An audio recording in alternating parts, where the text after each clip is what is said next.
By the time I realized my husband was stealing from me, the affair barely mattered anymore. That's the part nobody tells you.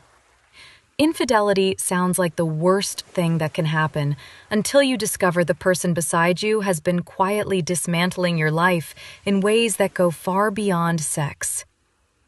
It started with a locksmith. Not a romantic text, not lipstick on a collar. A locksmith. I came home early on a Thursday because the gallery's climate system failed and half the staff got sent home before noon. It was raining hard enough to flood the gutters outside our building in Seattle, and I remember being irritated about my boots more than anything else. Then I walked up to our apartment door, and my key didn't work. At first, I thought the lock jammed. I tried again. Nothing. That's when the maintenance guy from downstairs saw me. "Oh," he said casually, holding a toolbox. "You're back already?" Something about the way he said it made my stomach tighten. "Back from where?" He frowned. "Your husband said you were staying in Portland for a few weeks." I felt the world tilt a little. Why would he say that? The man instantly realized he'd stepped into something ugly. He asked us to change the locks yesterday."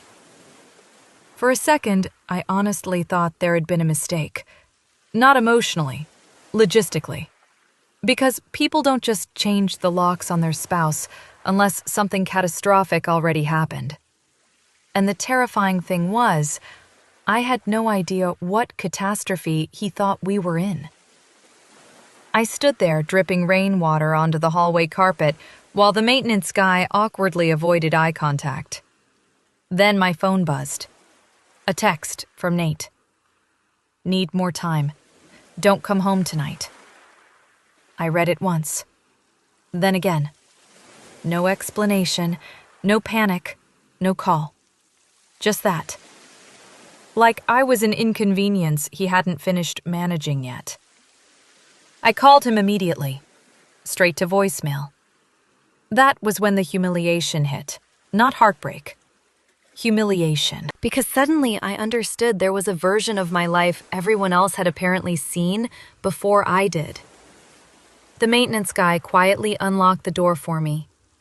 I wish he hadn't. The apartment looked wrong instantly. Cleaner than usual. Too clean.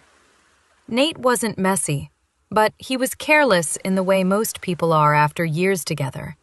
Shoes near the couch, protein shaker in the sink, chargers everywhere.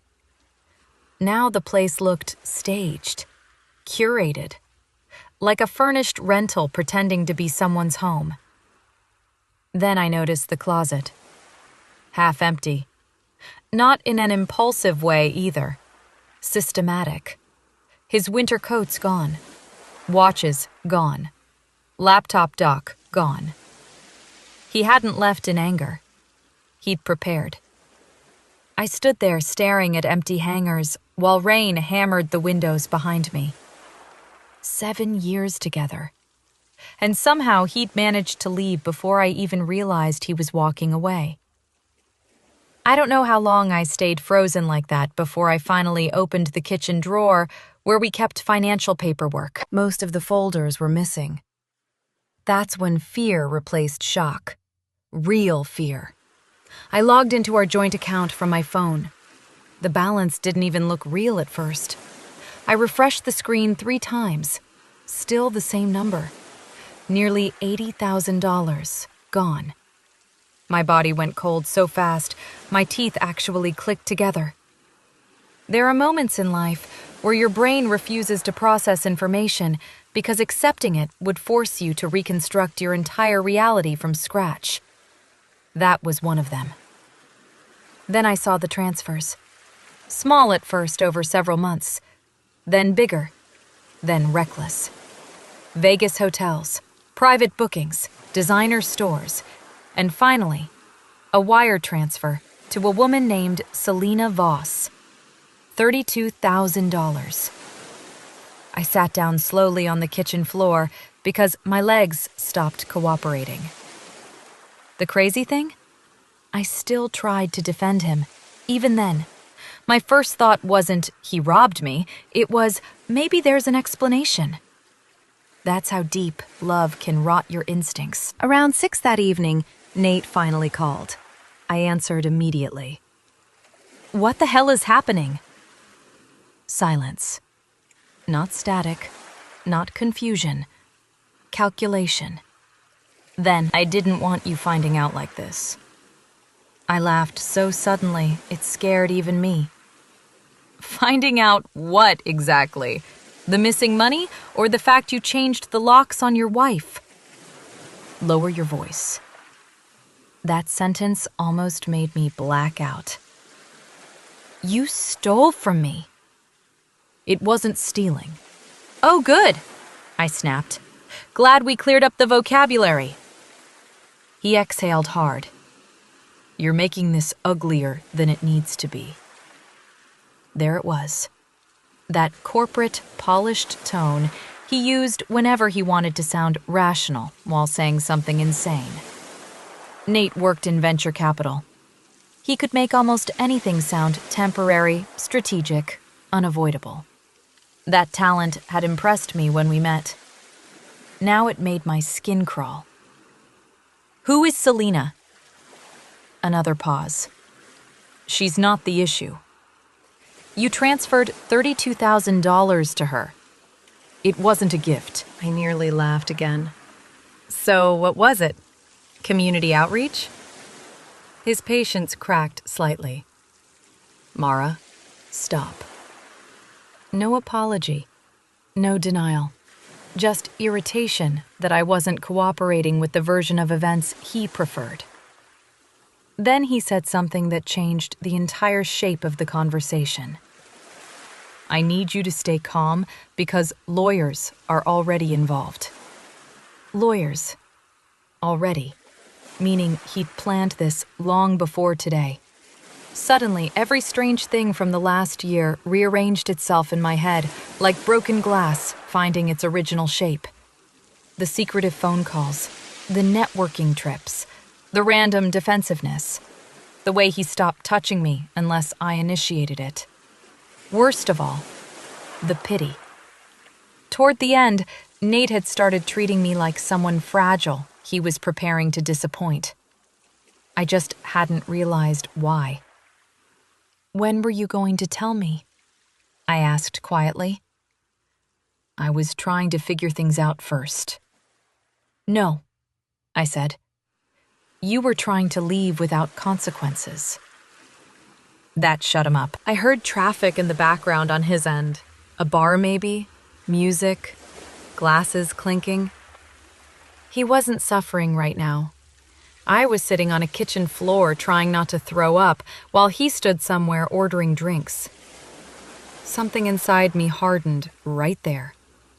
Not dramatically, like wet cement finally setting. You need to return every dollar you took. It's more complicated than that. Then explain it. Long silence. Finally, he muttered, I invested some of it. With her? She had an opportunity. Oh my God. I covered my eyes. He'd stolen our savings to fund another woman. Not because he was desperate, not because he was drowning, because he genuinely believed he could rearrange my life without permission. You know what's disgusting? I whispered. I think you actually expected me to understand. That's not fair. No, I said. Changing the locks on your wife is unfair. After that, the conversation collapsed fast. He stopped pretending remorse and switched into negotiation mode. Temporary separation, asset division, adult conversations. Every sentence sounded like it came from a podcast hosted by divorced men who call manipulation clarity. By the end of the call, I realized something horrifying. Nate wasn't panicking because he lost me. He was panicking because he lost control of the timing. That realization changed everything. The next morning, I called a lawyer.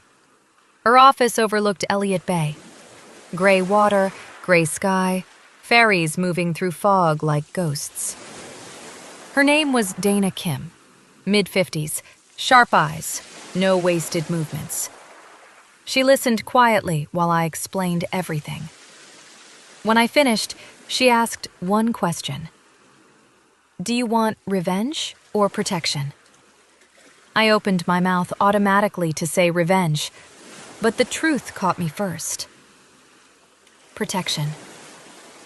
She nodded once, like she respected the answer. Good. Revenge makes people sloppy. For the first time in 24 hours, I felt slightly safer. Then, Dana started asking for documentation, bank statements, property records, tax filings. The deeper we dug, the uglier it got. Nate hadn't only drained money. He'd leveraged part of my inheritance from my grandmother as collateral against a private investment loan. Legally questionable. Possibly fraudulent.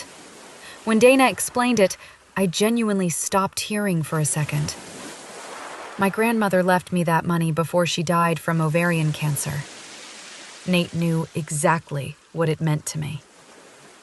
I suddenly remembered him holding me at the funeral, whispering, "We'll protect this together." I almost got sick right there in the office. Dana slid a tissue box toward me carefully.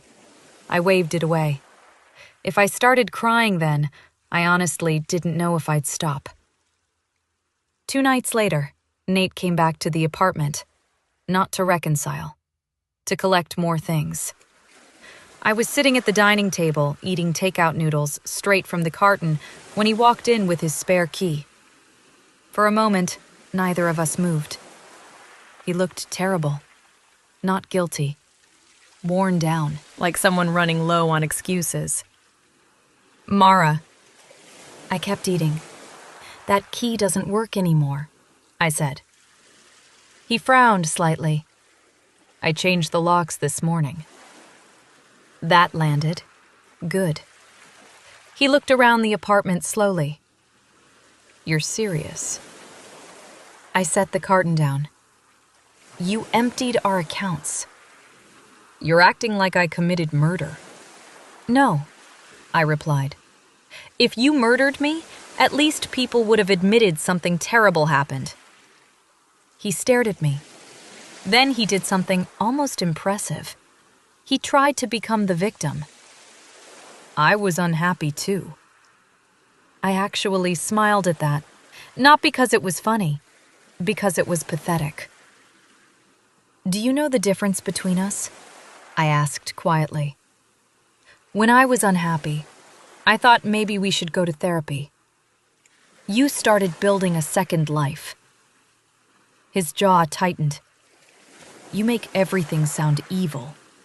"No," I said. "Your actions do that on their own." For a while, the only sound was rain ticking softly against the windows. Seattle rain never sounds dramatic, just endless, like something slowly leaking. Finally, he sat across from me. "I did love you." Past tense. Interesting. I looked at this man I'd once crossed entire cities for. The man who used to bring me soup when I worked late at the gallery. The man who cried when our dog died. And suddenly, I understood the most dangerous thing about betrayal. Bad people aren't monsters all the time. If they were, nobody would stay. "You loved being trusted," I said eventually. "That's not the same thing." Something in his face collapsed a little after that. Real damage this time, not performative. He looked older than 38 suddenly. Smaller, too. "You're really not coming back from this, are you?" I thought about it carefully. Not because I doubted myself, because I wanted to answer honestly. Then I looked him directly in the eyes.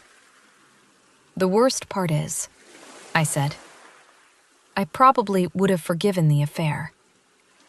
He blinked. But you made me feel unsafe. And once that happens, something permanent breaks. He looked away immediately. That was the first moment all night he seemed genuinely ashamed. Not caught, ashamed. A month later, Dana's team forced a settlement before court. Nate had to liquidate investments, sell the Porsche, repay most of the transferred money. Apparently, Selena disappeared the second financial investigators got involved. That part almost made me laugh.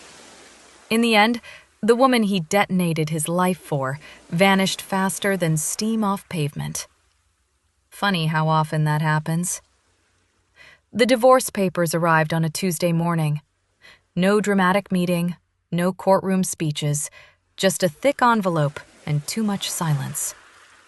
I signed everything at my kitchen counter while reheating coffee I forgot to drink. Afterward, I stood by the window for a long time, watching people cross the street below in soaked jackets, carrying groceries, arguing into phones, living ordinary lives. And all at once, I realized something strange. I wasn't devastated anymore. Angry sometimes, yes. Embarrassed occasionally. But not destroyed. The version of me that needed Nate's approval had quietly died somewhere between the changed locks and the missing money. And honestly, good. Because she would have stayed.